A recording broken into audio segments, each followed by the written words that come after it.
လူတယောက်နဲ့တယောက်ဘာလို့ဆေးလိုက်တွေမတူးကြတာလဲဘာလို့တချို့ကလူကြားထဲမှာပျော်ပြီးတချို့ကကြတော့တယောက်တည်းအေးအေးဆေးဆေးနေရတာကိုပိုးကြိုက်တာလေ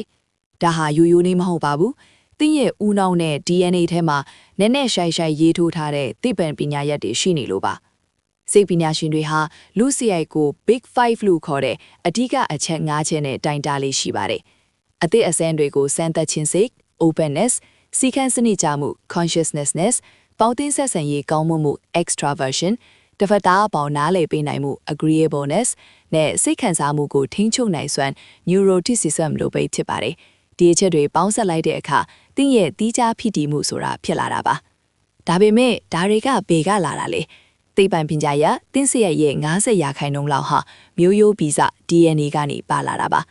ကျန်တဲ့90%ကတော့တင်ကြီးပြင်းလာရတဲ့ပဝင်းချင်းမိဘအစုံမနဲ့ဘဝအတွေးကြုံတွေကပုံဖော်ပေးတာဖြစ်ပါတယ်။ဦးနှောက်ထေကဓာတ်ပစ္စည်းတွေကလည်းအရေးကြီးပါတယ်။ဥပမာဒိုပမင်ဓာတ်ထွက်ရှိမှုများတဲ့သူတွေကစွန့်စားရတာကိုကြိုက်ပြီးအောင်မြင်မှုကိုပုံမငတ်မွတ်တတ်ကြပါတယ်။ဆီရိုတိုနင်ဖြစ်ရှိမှုမျှတာတဲ့သူတွေကတော့စိတ်တည်ငြိမ်ပြီးပျော်ရွှင်မှုကိုပိုခံစားရလိမ့်ရှိပါတယ်။စိတ်ဝင်စားဖို့ကောင်းတာတစ်ခုကကျွန်တော်တို့ရဲ့စရိုက်ဟာကြောက်ခဲပေါ်မှာရေးထားတဲ့စားသားလေးလိုပြောင်းလဲလို့မရတာမျိုးမဟုတ်ပါဘူး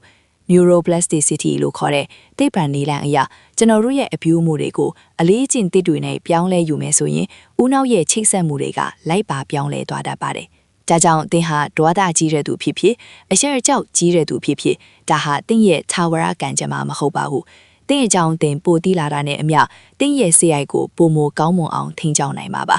လူစရိုက်ဆိုတာရှုံထွေးနေပေမဲ့ဒီသိပ္ပံနည်းကျအချက်လက်တွေကိုနားလည်ထားရင်ကိုတော့တစ်ဖက်သားကိုပါပို့ပြီးနားလည်လာနိုင်ပါလိမ့်မယ်။တည့်ရဲ့စရိုက်ကဘယ်လိုမျိုးလဲ comment မှာပြောပြသွားပါဦးနော်။အခုလိုစိတ်ဝင်စားစရာသိပ္ပံဗဟုသုတတွေအတွက်ကျွန်တော်တို့ channel ကို follow လုပ်ထားဖို့မမေ့နဲ့ဦးနော်။